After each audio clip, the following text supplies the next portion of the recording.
Olá pessoal, tudo bem? Eu sou a Cris do Estúdio Brigitte, que é um estúdio de encadernação artesanal e arte, e hoje é o terceiro de 4 vídeos sobre o Parque Lage, onde eu fui e fiz 4 sketches, se eu não me engano. E essa foto que está aparecendo aí no vídeo é o sketch que eu vou fazer hoje. Eu já tinha feito esse sketch com caneta lá no Parque Lage, mas agora que eu vou aquarelar, porque não deu tempo de fazer tudo que eu queria lá no parque. Eu enxerguei, né? Cada um enxerga as cores de uma forma diferente, e para mim essas cores dessa parte interna do pátio do castelinho são pedras assim amarelas esbranquiçadas, mas com toque de vermelho também. Eu enxerguei vermelho, o fundo do castelinho, eu enxerguei um cinza com bastante toques de azul, que foi a aquarela que eu fiz na semana passada. Então, eu vou fazer isso aqui com vocês hoje, mas também quero falar de um assunto. Se você não quiser escutar, é só tirar o som do vídeo, tudo bem? Falar de um assunto, aliás, de uma frase que eu ouço muito e que eu não concordo completamente, que é a seguinte frase: a prática leva à perfeição.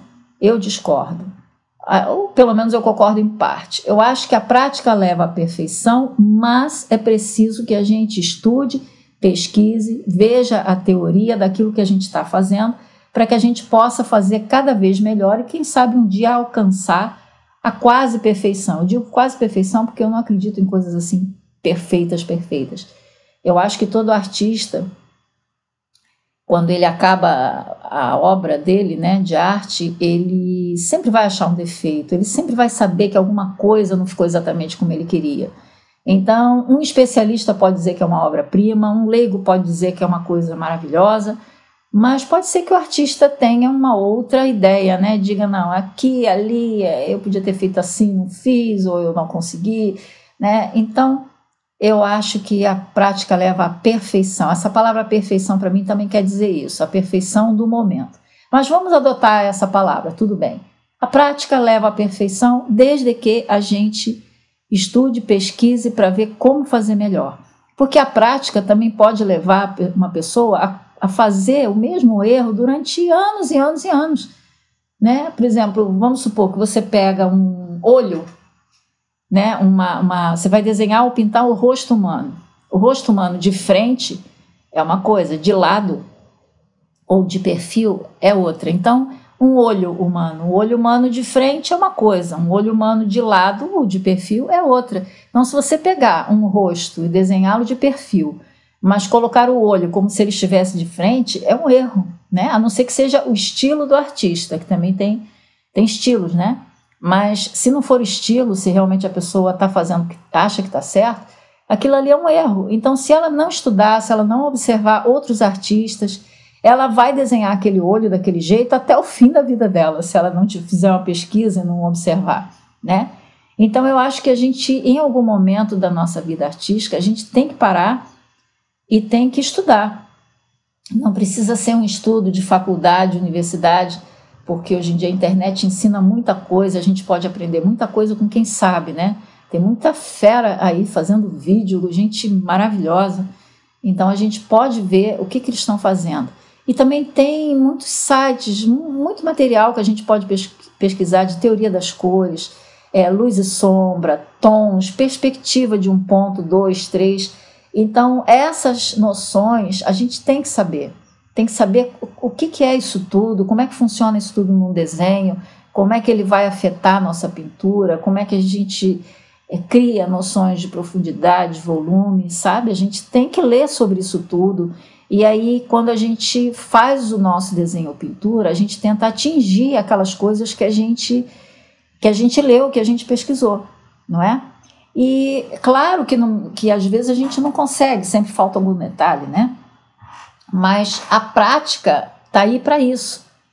Esse é o papel dela, é que a gente pratique, sempre com aquele conhecimento, sempre pesquisando, sempre tentando aprender com quem sabe. Então, a gente vai praticando, e o que acontece é que, se a gente olhar nosso desenho ou pintura de 1, 2, 5, 10 anos atrás, a gente vai ver que a gente evoluiu bastante, se houver prática, né?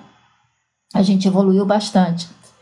E da mesma forma, lá atrás, há 10 anos atrás, se a gente olhasse o nosso desenho, a gente não ia dar conta de tantos erros, né? A gente até pode saber, isso aqui eu não consegui fazer, está errado, aquilo eu não consegui fazer, está errado nesse meu desenho. Então, naquele momento, vamos supor, a gente viu 2, 3 coisas erradas. Mas hoje, se a gente pegar esse mesmo desenho de 10 anos atrás, a gente vai ver várias coisas erradas. Por quê? Porque o nosso conhecimento é outro, ele aumentou, sabe? Ele ampliou. Então, a gente consegue enxergar muito mais coisas erradas, né? E também a gente consegue ver que de 10 anos, daqueles 10 anos até agora, como a gente evoluiu junto com a prática e junto com o estudo, com a pesquisa das teorias. Né? Eu sei que às vezes as pessoas diziam assim, a teoria, falam mal, né? Algumas pessoas, até esqueci o ditado, tem um ditado também que fala de teoria, né? A teoria é boa, mas a prática não sei o quê. Não, eu acho que uma coisa tem que ser junta com a outra, né? Nem só de teoria, a mesma coisa, você aprende matemática na escola, você pode entender aquela teoria, mas se você não tiver a experiência da prática, se não praticar aquilo que você aprendeu, vai chegar numa prova, por mais teoria que você saiba, aquilo, a chance de errar o exercício vai ser muito grande, né? Então, uma coisa tem que vir junto com a outra. E mesmo aquelas pessoas que não fizeram faculdade de artes e tudo, elas podem procurar conhecimento, porque hoje em dia a gente tem muita facilidade de ter esse conhecimento, né? E devem procurar também. Essa coisa de, eu sou artista, eu nasci assim, isso, tá ótimo, muito bem, mas pode tentar melhorar e pode aperfeiçoar, né, aquela facilidade natural que a pessoa tem. Na minha opinião, todo mundo pode ser artista, todos podem desenhar, todos podem pintar. O que acontece é que tem pessoas que têm um pouco mais, algumas pessoas têm um pouco mais facilidade para fazer isso desde criança, né? Mas, no geral, todo mundo pode aprender. E é muito bom quando a gente vai descobrindo novas cores, descobrindo conceitos que a gente não sabia, né? E às vezes a gente quer fazer um desenho, quer fazer uma pintura e não sabe exatamente como é que a gente vai colocar aquilo, né? Por exemplo, noção de perspectiva. É uma coisa muito interessante. Esse sketch que eu estou fazendo hoje, ele tem uma perspectiva de um ponto, né? Um ponto, conforme o meu desenho vai afinando, né? Ele se encontra em um pontinho nesse meu sketch. E a partir daquele pontinho eu fiz todas essas linhas aí que vocês estão vendo. Mas é preciso ter noção disso, né? Existe perspectiva de 2 pontos também. Eu não sei se eu fiz nesse, acho que não. Mas em algum sketchbook aí eu devo ter. Perspectiva de 2 pontos, de 3 pontos e mais. Então, a gente tem que ter essa noção para poder aplicar e transformar aquilo que a gente está vendo quando a gente vai no local em realidade no nosso papel. Senão a gente vê, mas a gente não consegue passar para o nosso papel. Né? Aí vem a frustração, a chateação. Mas isso, gente, é falta de teoria, tá? É falta de leitura, é falta da gente olhar, né? Pesquisar, pessoal que sabe fazer. Aqui no YouTube tem várias pessoas que fazem isso muito bem, né? Profissionais, várias pessoas que fazem. Então a gente pode pesquisar esses canais, pode ver como é que eles fazem. Eles ensinam teoria também. Então isso é muito interessante. A maior parte dos canais, infelizmente, está em inglês, mas normalmente essas pessoas têm blog e a gente pode traduzir o blog, né? Quem não conseguir dominar bem o inglês pode traduzir o blog dessas pessoas e ler o que eles têm para oferecer de teoria, ok? Então é isso. Esse era o meu recado de hoje. A prática leva à perfeição. Aí eu colocaria vírgula, se houver pesquisa, se houver teoria, né? E aí, se houver empenho, né? Porque a prática sozinha, ela não leva à perfeição, não. Ela pode levar a erros grotescos até o fim da vida.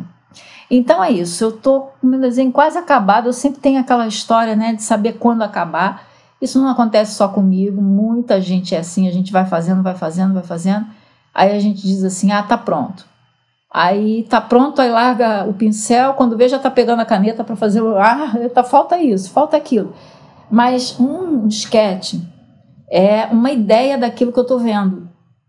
Então, quando a gente faz um sketch, a gente pode pegar apenas a ideia principal da coisa, né?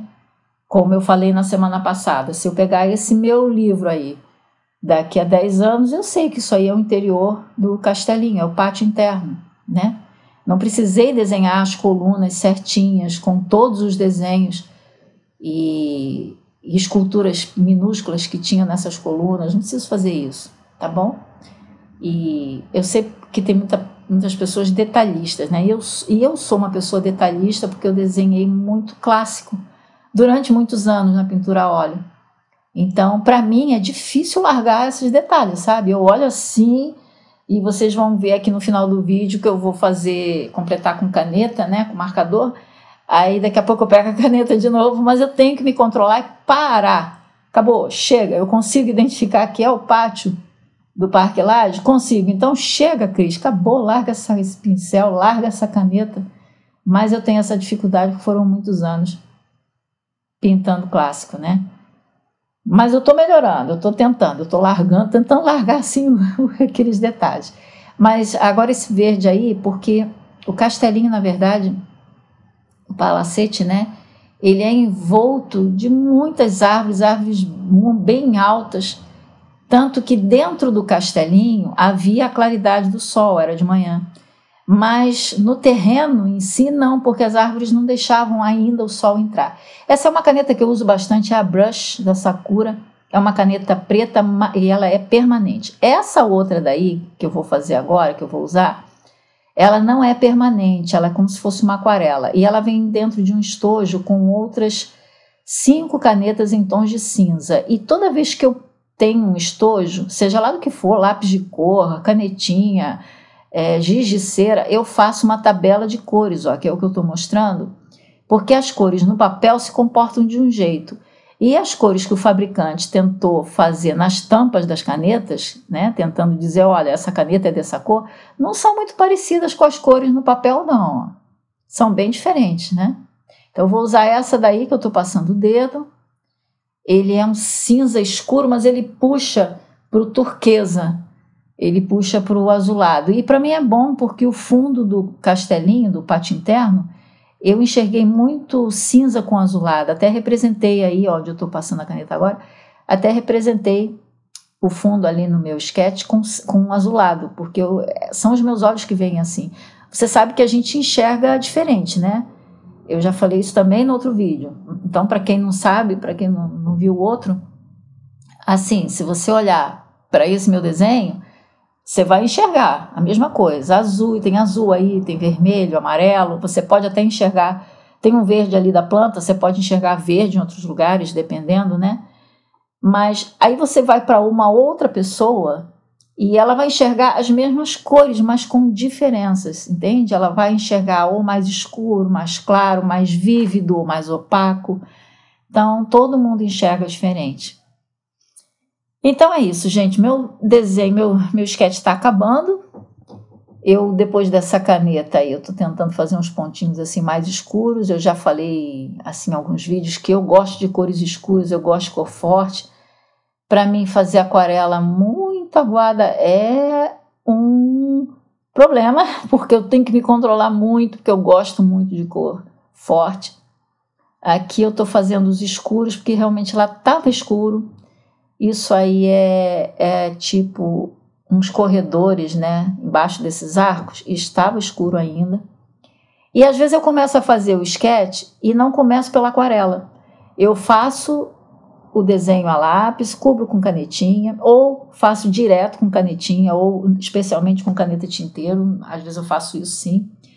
Mas em vez de começar a aquarelar, eu já coloco as cores escuras, que é o que eu estou fazendo aí. Então eu começo ao contrário, que é uma boa ajuda às vezes quando a gente tem a folha só com o desenho e pega uma tinta escura e já faz as sombras, entende? Ajuda bastante. Experimente fazer isso da próxima vez que você fizer sketch para ver a diferença entre colocar as sombras antes e colocar as sombras depois, especialmente quando for muito escuro. É bem legal. Bom, agora eu não me contive, lá venho eu com o meu marcador para dar um realce em algumas partes. Aqui eu estou fazendo alguns traços que é para indicar as placas de pedra, né? Que esse castelinho tem isso, são placas de pedra. E realçar algumas coisas, ó, é aquela minha mania do detalhe, né? que seria bom se eu perdesse mais um pouquinho dessa mania. Mas vamos lá, eu chego lá. São anos e anos tentando largar essa mania. Isso aí é um lago, onde eu estou fazendo agora, na verdade, é uma piscina retangular, se a gente falasse com os termos de hoje em dia, né? Mas eu acredito que naquela época não fosse piscina, eu acho que as pessoas não tomavam banho de piscina. Naquela época devia ser um lago artificial. E agora eles não aterraram, então tem água. Ninguém toma banho ali, era uma água até turva que estava ali. Não estava suja, mas estava turva. Com certeza ninguém toma banho aí nesse lugar. E não tem animais, não tem pato, né? Não tem nada não. E é isso, ó. Agora eu vou fechar, tampei a caneta. Esse outro desenho aqui eu ainda não cobri. Eu vou deixar para a semana que vem, senão o nosso vídeo vai ficar longo demais. Que foi quando eu estava sentada no café e eu pedi para tomar um café. Não, lá vou eu, tá vendo? Lá vou eu de novo com o marcador. Não tem jeito, eu e minha mania. Mas o outro desenho da direita eu vou deixar para semana que vem. Então semana que vem a gente tem a última parte dos vídeos de Parque Lage. Obrigada por ter assistido. Inscreva-se aqui no Facebook, no YouTube, no Facebook, no Instagram, em tudo quanto é lugar. Beijo, tchau, tchau.